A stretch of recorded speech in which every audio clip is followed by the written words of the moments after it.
Halo semua, tahukah kalian ada berapa mukjizat Yesus yang dicatat oleh Alkitab? Ya, ada 37 mukjizat yang dicatat oleh Alkitab. Yuk kita simak. Ada pesta pernikahan di kota Kana di Galilea.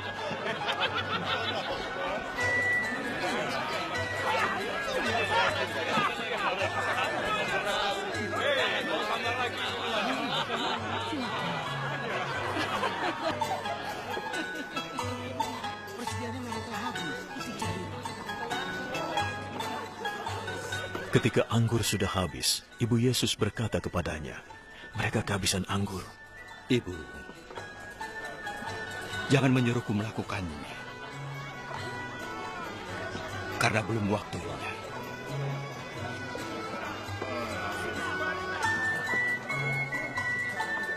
Lakukan yang dikatakannya.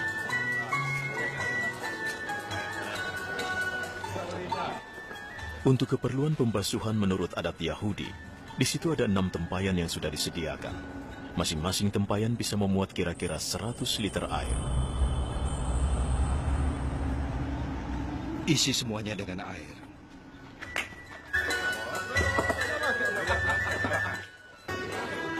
Mereka mengisinya sampai penuh. Ambillah sedikit air dan bawalah pada pemimpin pesta.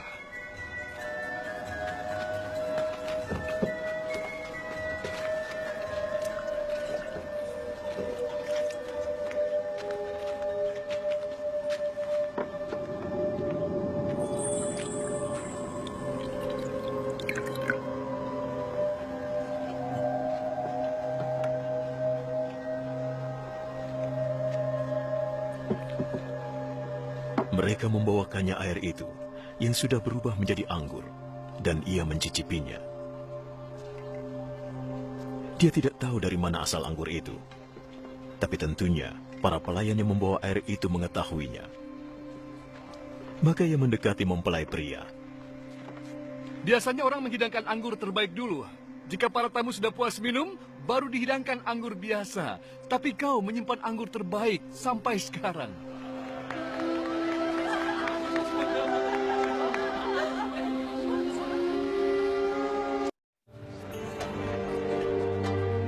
Setelah 2 hari tinggal di sana, Yesus pergi menuju ke Galilea. Dia sendiri telah berkata, seorang nabi tidak dihormati di negerinya sendiri.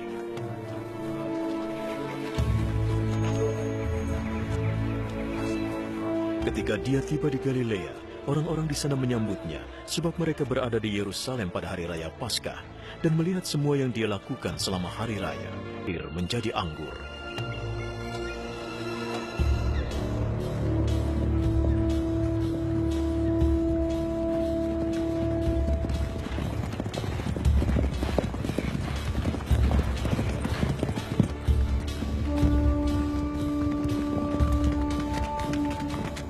Di sana ada seorang pegawai pemerintah yang putranya sedang sakit di Kapernaum.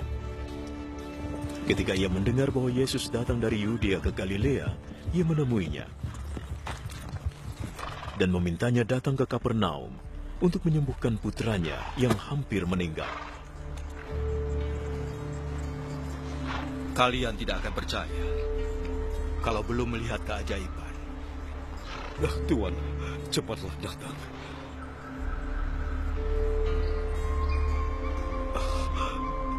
Sebelum putraku meninggal. Pulanglah. Putramu sudah sembuh. Orang itu percaya akan perkataan Yesus, lalu pergi.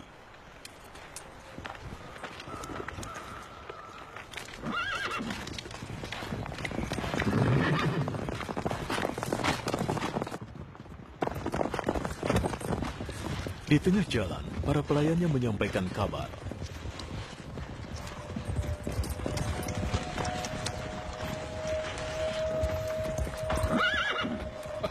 Putra Tuan, sekarang sudah sembuh. Dia bertanya pada mereka pukul berapa putranya mulai sembuh. Kemarin, kira-kira pukul 1 tengah hari demamnya mulai turun. Lalu dia teringat bahwa persis pada saat itulah Yesus berkata kepadanya, putramu sudah sembuh.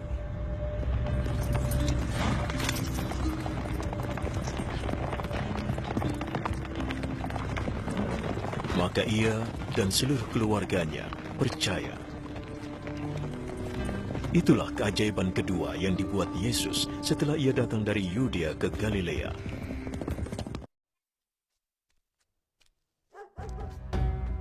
Setelah hari Sabat, Yesus mulai mengajar di tempat ibadat. Ia mengajar dengan penuh kuasa, tidak seperti ahli-ahli Taurat lainnya. Pada waktu itu di tempat ibadat, ada seseorang yang kerasukan roh jahat. Saat dia melihat Yesus, dia berteriak, "Apa urusanmu dengan kami, hei Yesus orang Nazaret? Apakah engkau datang untuk menghancurkan kami? Aku tahu siapa engkau, yang kudus dari Allah. Keluarlah daripadanya." Lalu roh jahat itu menggoncang-goncang orang itu dan sambil menjerit. Dengan suara nyaring ia keluar daripadanya. Mereka semua takjub, sehingga mereka membincangkannya. Katanya, "Apa ini? Suatu ajaran baru." Ia berkata-kata dengan kuasa. Roh-roh jahat pun diperintahnya, dan mereka taat kepadanya.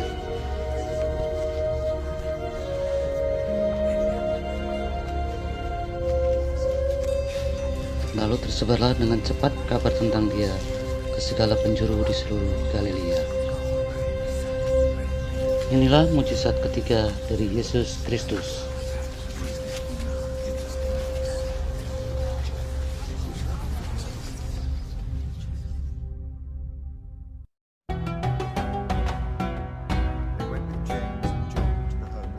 Yesus beserta murid-muridnya tiba di rumah Petrus. Yesus pun melihat ibu mertua Petrus yang terbaring karena sakit demam dan tidak kunjung sembuh. Maka didatangilah ibu mertua Petrus dan dipegangnya tangan perempuan itu. Lalu seketika lenyaplah demamnya dan ia bangun serta melayani Yesus. Pada suatu kali, Yesus mengusir dari seseorang suatu setan yang membesukkan.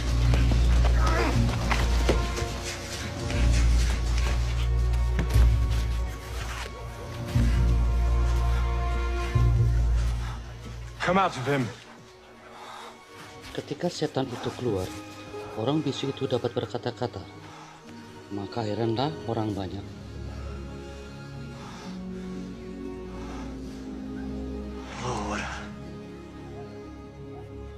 He casteth out devils through Tetapi ada Beelzebub, di antara mereka yang berkata, the chief of the devils. dia mengusir setan dengan kuasa Beelzebul, sang penghulu setan.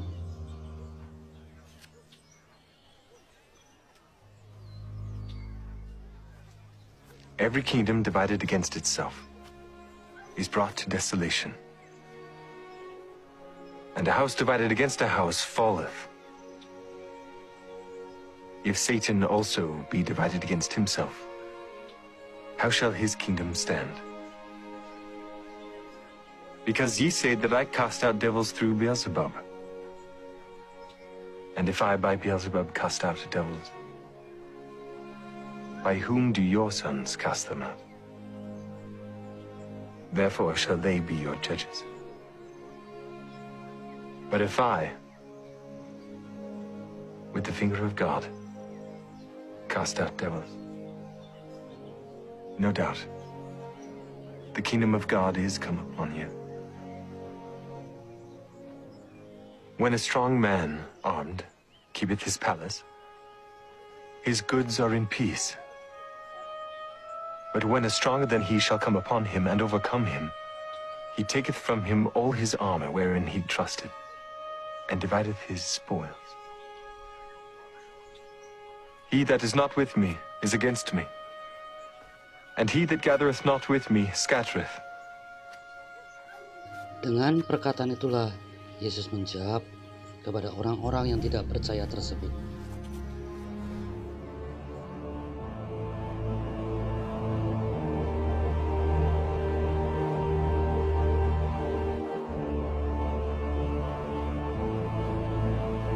Pada suatu kali, Yesus sedang mengajar dalam salah satu rumah ibadat pada hari Sabat. Di situ ada seorang perempuan yang telah 18 tahun dirasuki roh, sehingga ia sakit sampai bungkuk punggungnya. Ibu, sakitmu telah sembuh.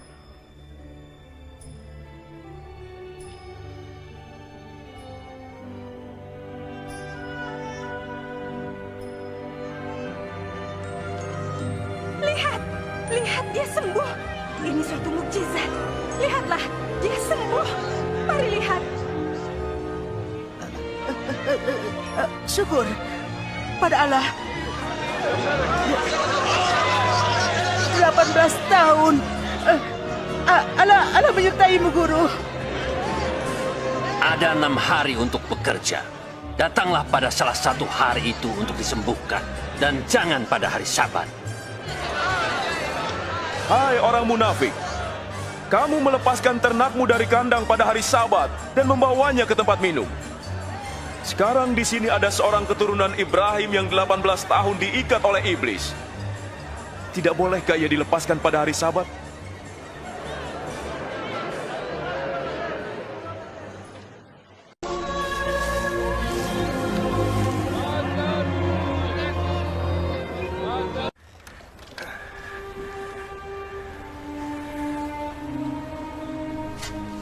Seorang bernama Lazarus yang tinggal di Betania sedang sakit. Betania adalah kota di mana Maria dan saudarinya, Marta, tinggal.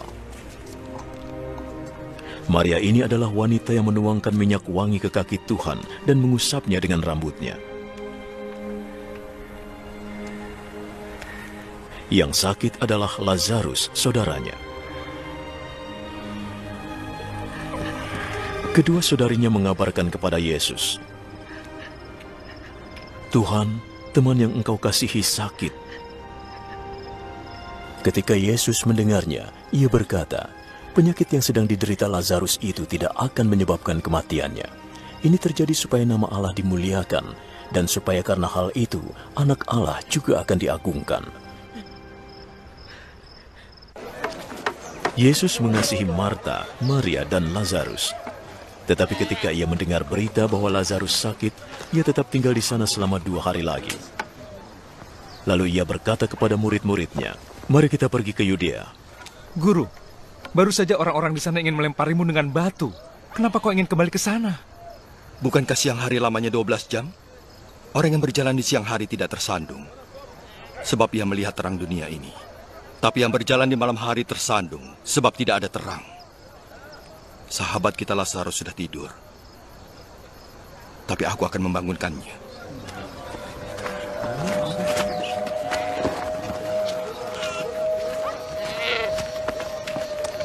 Kalau sudah tidur, dia akan sembuh. Maksud Yesus, Lazarus sudah meninggal, namun mereka mengira dia benar-benar tidur. Maka Yesus berkata terus terang, Lazarus sudah meninggal.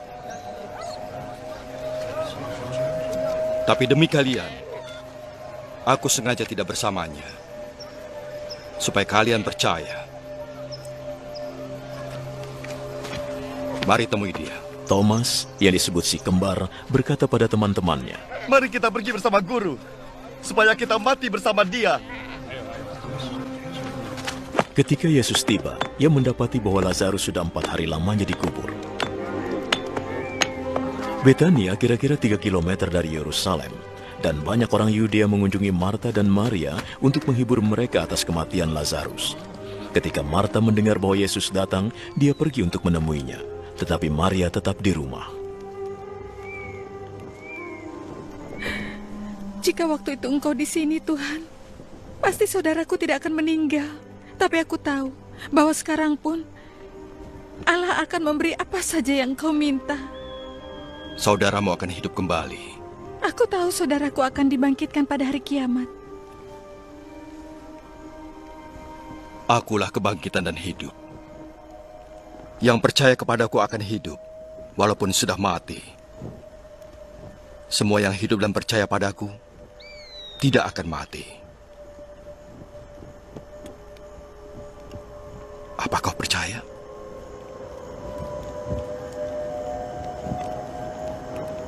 Ya Tuhan, percaya bahwa Engkau Mesias, Anak Allah yang akan datang ke dunia ini. Setelah Marta berkata begitu, ia kembali dan memanggil Maria saudarinya.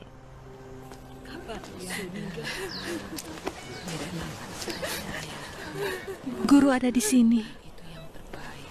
Dia menanyakanmu. Mendengar itu, Maria segera bangun dan keluar menemuinya. Waktu itu Yesus belum masuk ke desa, tetapi masih di tempat Marta menjumpainya. Orang-orang yang saat itu sedang menghibur Maria di rumahnya mengikutinya ketika melihatnya bergegas keluar. Mereka mengira ia akan pergi ke makam untuk menangis di sana.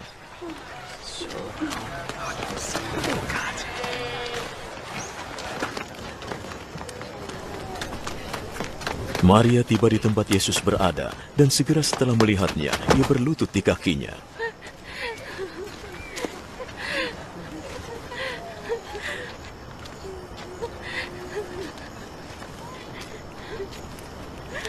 Tuhan,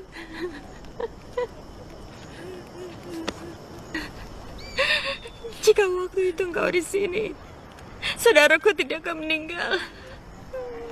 Yesus melihatnya menangis, dan betapa orang-orang yang bersamanya juga menangis.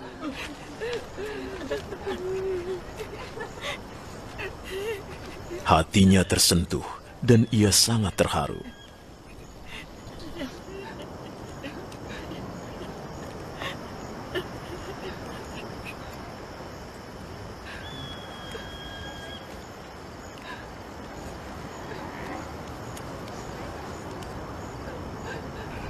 Di mana kalian menguburnya? Ikutlah denganku.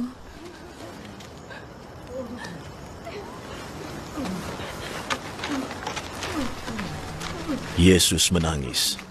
Lihat betapa ia mengasihinya, kata orang-orang itu. Tetapi ada yang berkata, bukankah ia membuat orang buta jadi melihat? Mengapa ia tidak mencegah supaya Lazarus tidak meninggal? Yesus merasa terharu lagi, lalu pergi ke makam yang merupakan sebuah goa yang ditutup dengan batu besar. Singkirkan batu itu. Pasti baunya busuk sekali. Dia sudah meninggal 4 hari. Bukankah aku berkata bahwa kamu akan melihat kemuliaan Tuhan jika kamu percaya?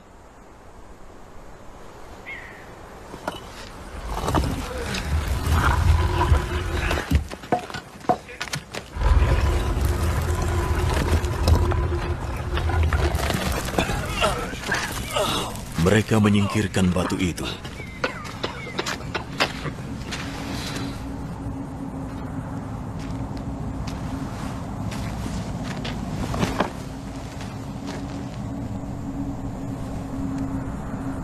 Yesus menengadah.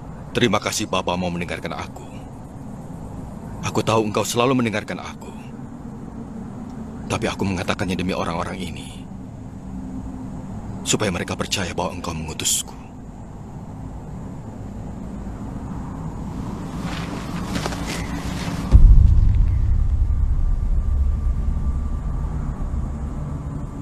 Sesudah berkata begitu, ia berseru dengan suara keras. Lazarus, keluarlah!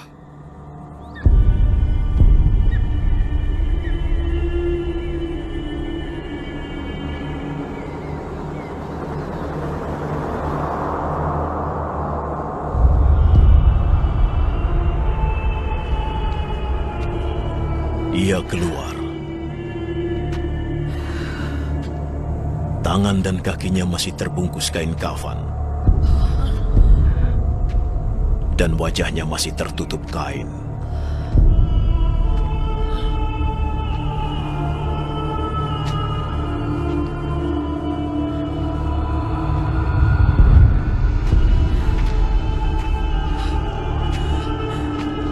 Lepaskan kafannya dan bebaskan dia.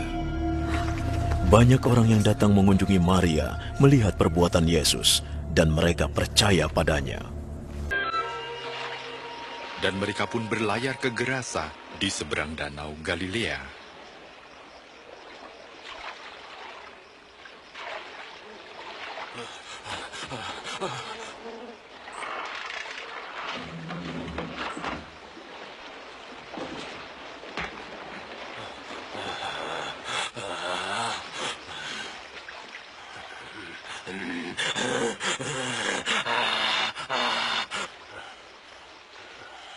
Yesus, Anak Allah yang Maha Tinggi, Kau apakan saya? Saya mohon, jangan siksa saya. Siapa namamu?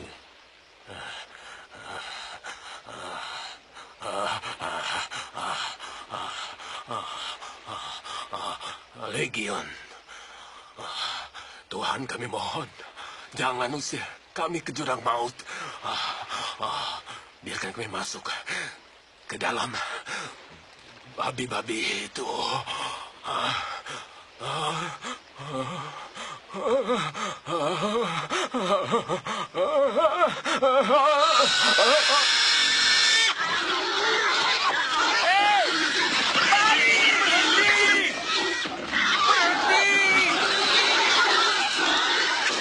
Roh-roh jahat meninggalkan orang itu Kembali! dan masuk ke babi-babi itu.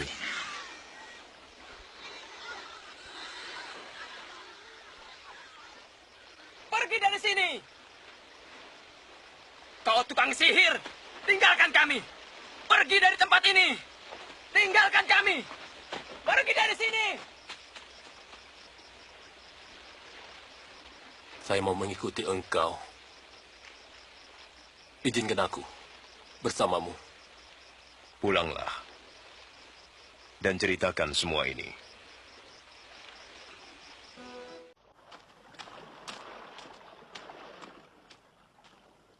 Pada suatu kali, Yesus berdiri di pantai Danau Genesaret. Sedang orang banyak mengerumuni dia hendak mendengarkan firman Allah. Ia melihat dua perahu di tepi pantai. Nelayan-nelayannya telah turun dan sedang membasuh jalannya. Ia naik ke dalam salah satu perahu itu, yaitu perahu Simon, dan menyuruh dia supaya menolakkan perahunya sedikit jauh dari pantai. Lalu ia duduk dan mengajar orang banyak dari atas perahu. Lihatlah, kol hanikra bishmi yelech bichvodi, ba'ati, yatsati, asiti. Setelah selesai berbicara, ia berkata kepada Simon, "Bertolaklah ke tempat yang dalam, dan tebarkanlah jalamu untuk menangkap ikan." Simon menjawab, "Guru, telah sepanjang malam kami bekerja keras, dan kami tidak menangkap apa-apa.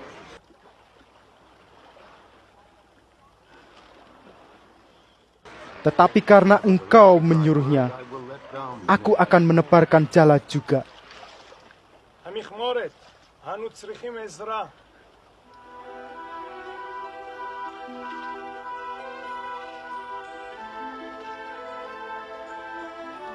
Dan setelah mereka melakukannya, mereka menangkap sejumlah besar ikan, sehingga jala mereka mulai koyak.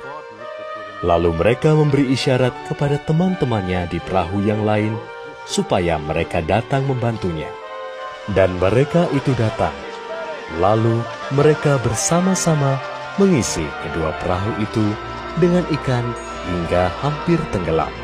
Ketika Simon Petrus melihat hal itu, ia pun tersungkur di depan Yesus dan berkata, "Tuhan, pergilah daripadaku, karena aku ini seorang berdosa." Sebab ia dan semua orang yang bersama-sama dengan dia takjub oleh karena banyaknya ikan yang mereka tangkap. Demikian juga Yakobus dan Yohanes, anak-anak Zebedeus yang menjadi teman Simon. Kata Yesus kepada Simon, "Jangan takut, mulai dari sekarang engkau akan menjala manusia." Dan sesudah mereka menghela perahu-perahunya ke darat, mereka pun meninggalkan segala sesuatu, lalu mengikut Yesus. Pada suatu kali, Yesus berada dalam sebuah kota.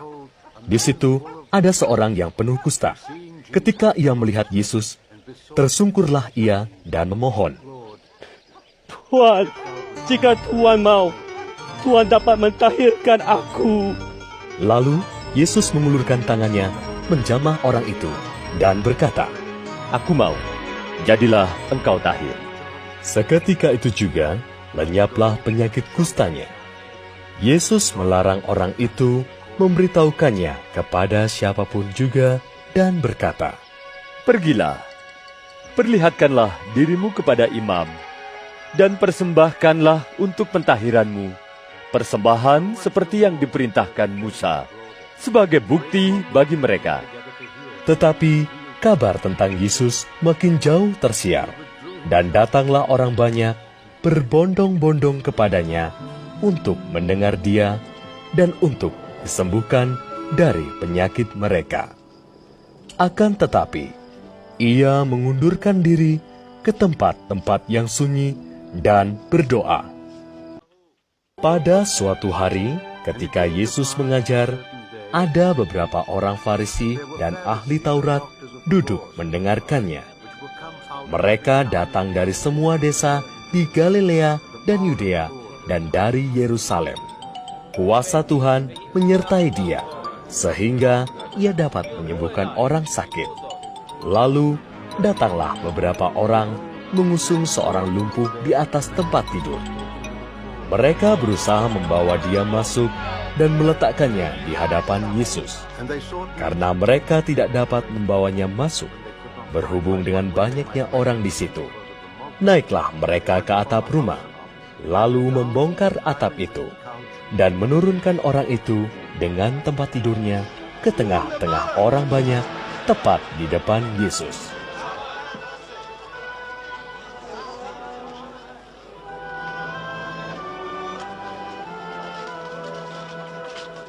Ketika Yesus melihat iman mereka, berkatalah ia, "Hai saudara, dosamu sudah diampuni." Tetapi ahli-ahli Taurat dan orang-orang Farisi berpikir dalam hatinya, "Siapakah orang yang menghujat Allah ini? Siapa yang dapat mengampuni dosa selain daripada Allah sendiri?" Akan tetapi, Yesus mengetahui pikiran mereka, lalu berkata kepada mereka, "Apakah yang kamu pikirkan dalam hatimu? Manakah lebih mudah mengatakan, dosamu sudah diampuni, atau mengatakan, bangunlah dan berjalanlah? Tetapi supaya kamu tahu, bahwa di dunia ini, Anak Manusia berkuasa mengampuni dosa." Berkatalah ia kepada orang lumpuh itu, "Kepadamu kukatakan, bangunlah, angkatlah tempat tidurmu dan pulanglah ke rumahmu." Dan seketika itu juga bangunlah ia di depan mereka, lalu mengangkat tempat tidurnya dan pulang ke rumahnya sambil memuliakan Allah. Semua orang itu takjub, lalu memuliakan Allah, dan mereka sangat takut. Katanya, "Hari ini kami telah menyaksikan hal-hal yang sangat mengherankan." Ketika senja tiba, murid-murid Yesus turun ke danau, naik ke perahu, dan menyeberangi danau menuju Kapernaum. Hari mulai malam, tetapi Yesus belum juga menemui mereka. Sementara itu air mulai bergelora karena angin kencang.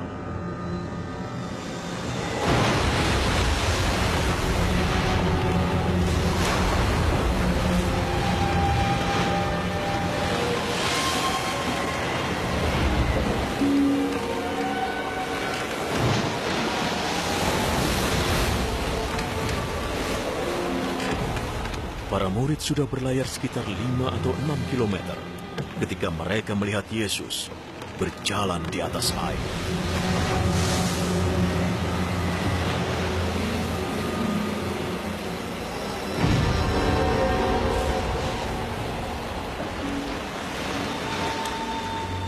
Ia mendekati perahu dan mereka ketakutan.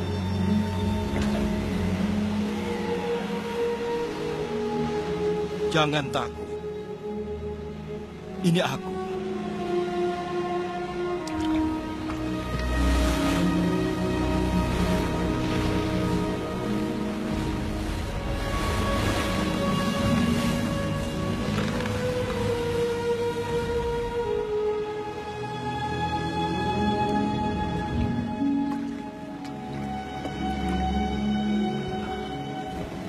Dengan senang hati mereka menyambutnya ke dalam perahu.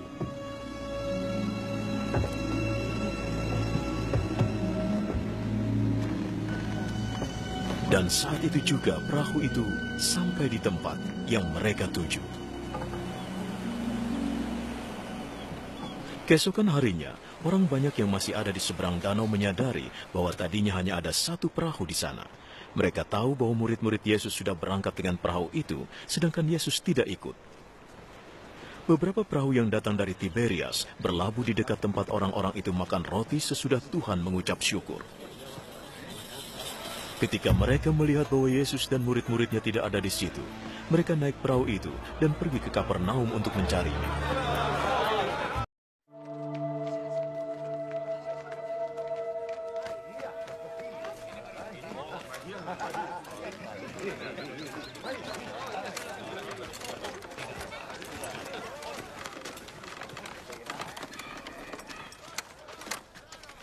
Ketika Yesus sedang berjalan, ia melihat orang yang sudah buta sejak lahir. Guru, dosa siapa yang menyebabkan dia buta? Dosanya sendiri atau dosa orang tuanya? Kebutaannya tidak berhubungan dengan dosanya atau dosa orang tuanya. Tapi supaya orang bisa melihat kuasa Allah bekerja dalam dirinya. Selama masih siang, kita harus melakukan pekerjaan Dia yang mengutus aku. Malam akan tiba. Tidak seorang pun dapat bekerja. Selama aku di dunia ini, akulah terang bagi dunia.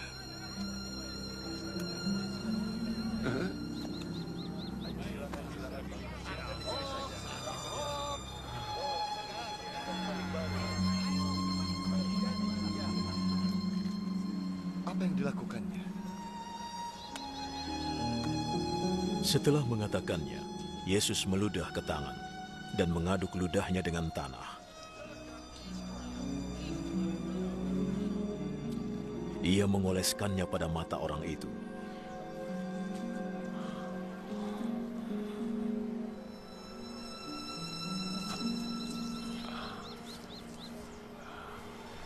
Bersihkan wajahmu di kolam Siloam. Siloam artinya diutus.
Maka orang itu pergi membersihkan wajahnya, kemudian bisa melihat. Para tetangga dan orang-orang yang sebelumnya melihat dia mengemis bertanya, "Bukankah dia orang yang biasanya duduk meminta-minta?" Dia orangnya. Aku rasa bukan. Iya, hanya mirip saja. Akulah dia. Lalu bagaimana caranya engkau bisa melihat lagi? Orang yang bernama Yesus itu membuat lumpur, mengoleskannya ke mataku, dan menyuruhku ke Siloam untuk membersihkan wajahku. Lalu aku pergi. Dan setelah membasuh wajahku, aku bisa melihat. Di mana dia? Aku tidak tahu. Setelah itu, Yesus pergi ke seberang danau Galilea atau danau Tiberias, itu sebutan lainnya.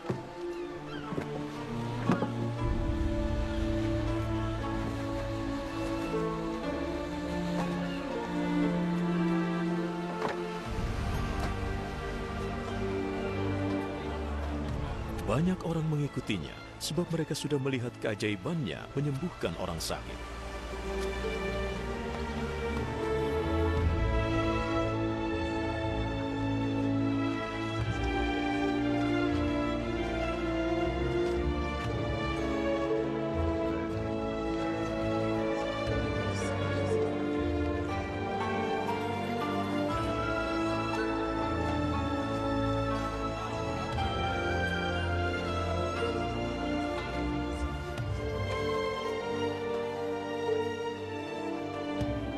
Yesus naik ke atas bukit, lalu duduk dengan murid-muridnya.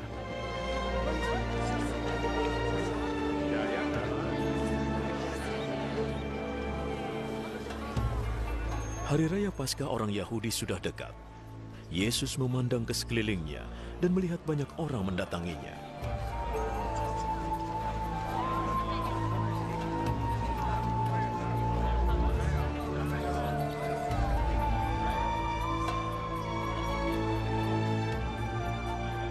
Di mana kita bisa beli makanan supaya semua bisa makan?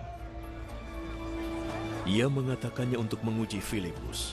Sebenarnya ia sudah tahu apa yang akan dilakukannya. Agar setiap orang bisa makan sedikit, dibutuhkan lebih dari 200 keping perak untuk membeli roti.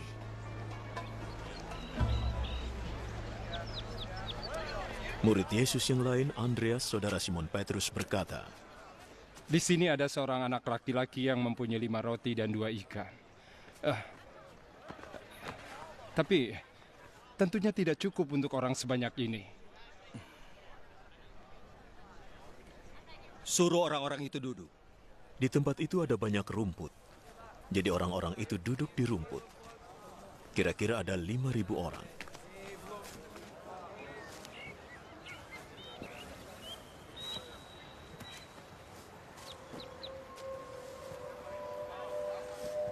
Yesus mengambil roti, mengucap syukur kepada Allah,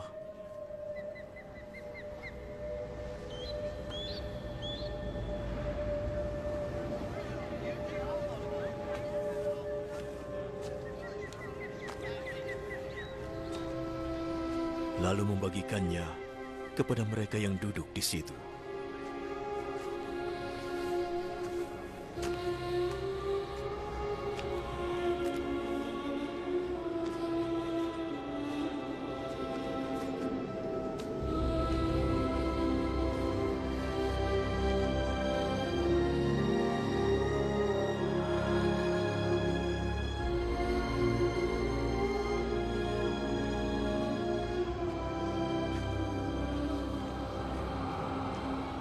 Ia melakukan hal yang sama pada ikan.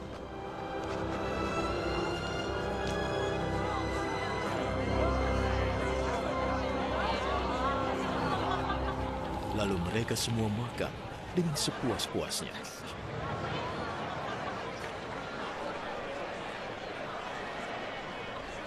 Setelah semua sudah kenyang, ia berkata kepada murid-muridnya, "Kumpulkan makanan yang berlebih. Jangan ada yang terbuang." Lalu mereka mengumpulkan 12 bakul penuh kelebihan makanan dari 5 roti dan 2 ikan yang dimakan oleh orang banyak itu. Melihat keajaiban yang dibuat oleh Yesus, orang-orang itu berkata, "Sungguh ini adalah nabi yang diharapkan datang ke dunia." Yesus tahu mereka datang untuk memaksa dia menjadi raja mereka. Oleh karena itu ia lalu pergi menyingkir ke perbukitan.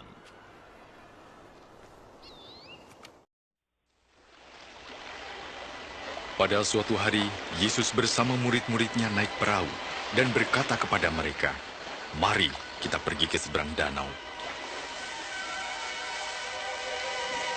Sementara berlayar, Yesus tertidur.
di manakah imanmu?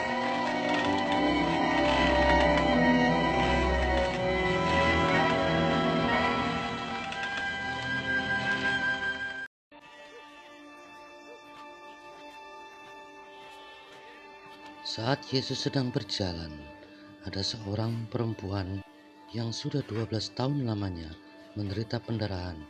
Ia telah berulang kali diobati oleh berbagai tabib, sehingga dibiskannya semua yang ada padanya. Namun sama sekali tidak ada faedahnya, malah sebaliknya, keadaannya makin memburuk. Dia sudah mendengar berita-berita tentang Yesus, maka di tengah orang banyak, ia mendekati Yesus dari belakang dan menjamah jubahnya. Sebab katanya, asal ku jamah saja jubahnya, aku akan sembuh. I have suffered an issue of blood for 12 years. And I knew if I could just touch thy clothes,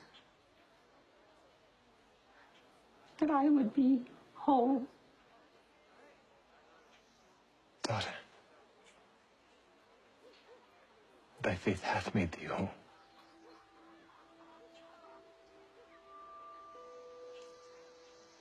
Go in peace, and be whole of thy plague.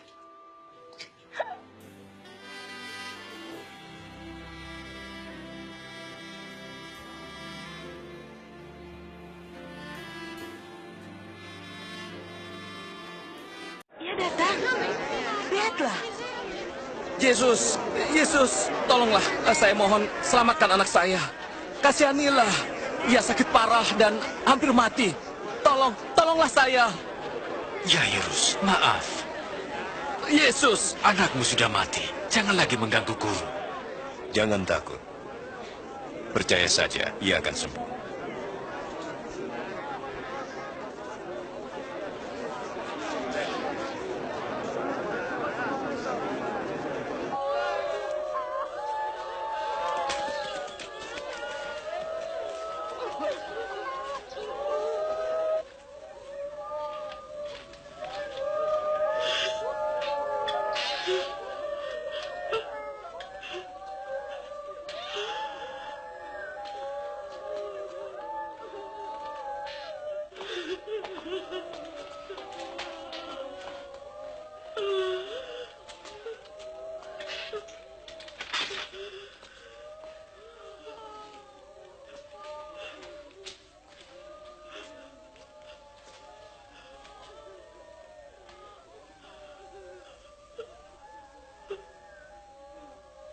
Jangan menangis.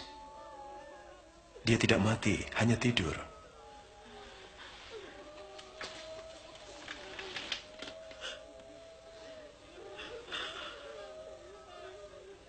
Nah, bangunlah.